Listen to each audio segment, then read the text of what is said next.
গজে ওঠা গাঁজা গাছকে কেটে ফেলা হচ্ছে। আজকে পুনরায় সেই ছবি ধরা পড়ল। বৃহস্পতিবার কাকভোরে এক প্রকার বলা যায় গাঁজা বাগানের প্লট কেটে একেবারে ধূলিসাৎ করে দিল যাত্রাপুর থানার পুলিশ এবং তার সাথে টিএসআর এর জওয়ানরা ছিলেন এই অভিযানে। যাত্রাপুর থানার অন্তর্গত থাম্মামুড়া জঙ্গলে এই অভিযান আজকে চলে। কি বক্তব্য পুলিশের শুনুন। ভোরবেলায় আমি আমার থানার inspector Arup Debbarma, sub inspector Amar Krishna Debbarma, অন্যান্য staff, men and women staff এবং নাইট ব্যাটালিয়নের এক প্লাটুন টিএসআর নিয়ে আমরা বেরিয়ে পড়ি।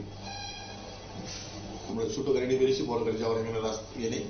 তো এখান থেকে প্রায় 10 কিলোমিটার আমরা পূর্ব দিকে যাই। ওইখানে গাড়ির পর আরো 3-3.5 কিলোমিটার আমরা জঙ্গলের ভিতর দিয়ে, রাবার বাগান এবং জঙ্গলের ভিতর দিয়ে যাই। গিয়ে দেখি না, একদম জঙ্গলের ঠিক গ্যারাডোরে, জঙ্গলের মাঝখানে একটা বিস্তীর্ণ ভূমিতে গাঁজা প্ল্যান্ট করা হয়েছে। খবরটা সত্যি। অ্যাকর্ডিংলি আমরা সবাই মিলে গাছগুলি অলরেডি ম্যাচিউর হয়ে গেছে, সম্পূর্ণরূপে ডিস্ট্রয় করে দিয়েছি। গতকালকেও করেছি, গতকালকে সাউথ ইন্ডিয়াতে করেছি, তার আগের দিন আমরা ঠাম্মামুড়াতে করেছি। তো আমরা প্রায় প্রত্যেক দিনই এখন ডিস্ট্রয় করছি, যেখানে খবর পাচ্ছি আমরা ডিস্ট্রয় করে যাচ্ছি। আমাদের উদ্ধার কর্তৃপক্ষ ডিজি স্যার, ডিজি। আপনারা শুনলেন পুলিশের বক্তব্য। যাত্রাপুর থানার অন্তর্গত এই অভিযান চলবে আগামী দিনেও, এমনটাই জানাচ্ছেন পুলিশ আধিকারিকরা। ছোট একটা বিরতি নিয়ে নেব, ফিরে আসবো। বিরতির পর সঙ্গে থাকুন।